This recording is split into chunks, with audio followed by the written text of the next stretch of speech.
Number 5. Last night a friend rushed me out of the house to catch the opening act at a local bar's music night. After a few drinks, I realized my phone wasn't in my pocket. I checked the table. We were sitting at the bathrooms, and after no luck, I used my friend's phone to call mine. After 2 rings, someone answered, gave out a low raspy giggle and hung up. They didn't answer again. I eventually gave it up as a lost cause and headed home. I found my phone laying on my nightstand right where I left it. Number 4. When I was a kid, I was always the last kid to get picked up by the bus driver to go to school. One day I was waiting for the bus by myself, and a bus with no kids pulled up. The bus driver smiled and told me to hop on. I just had a bad feeling. I said, "Where are the other kids?" He said, "We will go get them now, just get on." He got more and more pushy but didn't do anything crazy. He just kept saying no when he shrugged, and if the real bus pulled up a few minutes later, I went to school and my parents didn't know one. So I mentioned it that night. Looking back, they were pretty worried. I remember them scrambling to make a few phone calls. Number 3. A few years back, I rented an apartment from a friend of mine. He had recently bought it and had it completely renovated. He put it up for sale but couldn't find a buyer, so I offered to rent it. In the meantime, after moving in, I realized there was something wrong with the lady next door. She was about 45 but looked much older. She would sit up all night listening to Christian radio shows and talking loudly to someone. It got to the point where I couldn't sleep, so I went over to her place and asked her to keep it down. She opened the door and I got a quick peek. Her walls all had crosses painted on them in different colors, and words like Jesus and angels scribbled everywhere. The windows were painted black, letting no light in at all. It was damp, yellow, stained 50-year-old carpets, dog and cockroaches everywhere. No dog though. I asked her to please keep it down. She just looked at me and shut the door. Then she turned up the radio even louder. The next night, I had my girlfriend staying over. I wake up in the middle of the night and see a shadow of a person next to the bed looking at us sleeping. I think I'm hallucinating, as I usually do in the dark when I'm sleepy, but then the shadow starts talking. It's my neighbor and she's holding something in her hand. She broke in during the night and who knows how long. She stood there. "You should lock your doors at night," she says, and walks out the next morning.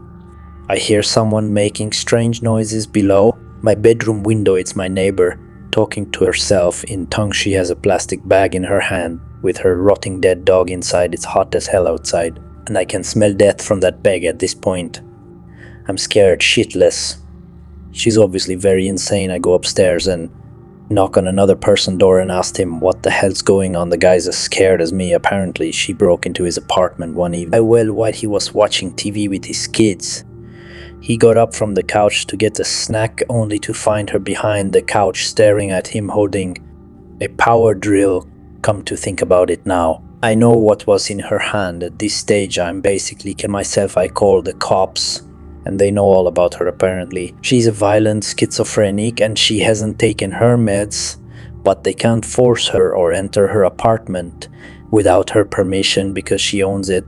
The only thing that can do is get her when she goes outside. I sit up for the next 2 days waiting for her to run out of cigarettes when I hear her leave at 2:00 a.m. to go across the road to the 7-Eleven. I call the cops. They have 3 cars in a special van over. In less than 2 minutes they restrain her and throw her in the van and drive off to some institution, and in less than a minute it's like she was never there. I never see her again. Still have nightmares about her looking at me in my sleep. Number 2. I was about 15 minutes from finishing the night shift at work when there was a massive crash on one of the windows in the office. So I get up and go check it out. Someone has thrown quite a sizable rock through one of the windows on the front of the building. This is made especially weird because I'm working in the industrial district. 11:30 at night, with none of the other businesses open. I go back to my desk, put a quick call through to security to let them know, and decide to head home. As I'm leaving the building, I'm freaking myself out about it more and more and end up running to my car, getting in and taking off. I'm almost home. And I've started to calm down a bit when I realized that I didn't unlock my car when I got in. It had been unlocked the whole time. I do a quick check with my hand in the back seat for any possible murderers that might be hanging around there, but there's nothing there. Fast forward about 30 minutes. I've called a friend of mine who says he's out drinking.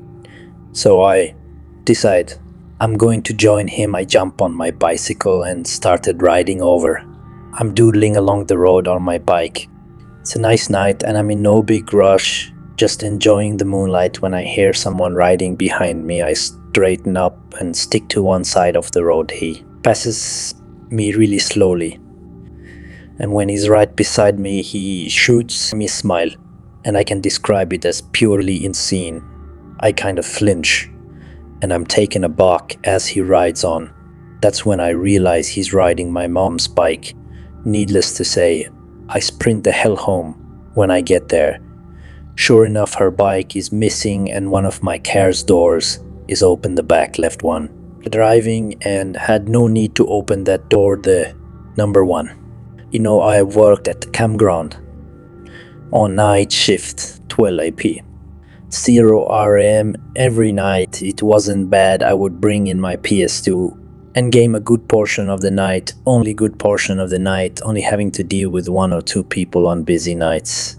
It was just me in this little 8-foot by 8-foot shack with nothing around but dark all night. My first week there, the other third shift guy who was quitting told me about this payphone a few feet from the shack where I worked. He said it rang every night at 4:17 AM. Just once. It was probably just an automated test call. He guessed. He's never answered it himself. I go for a few months with the job. It was the middle of the summer, so most nights I had the windows closed, so I couldn't hear the payphone go off. Mid-August, I started leaving the windows open during the night. Sure enough, at 4:17 AM, every morning the phone would ring.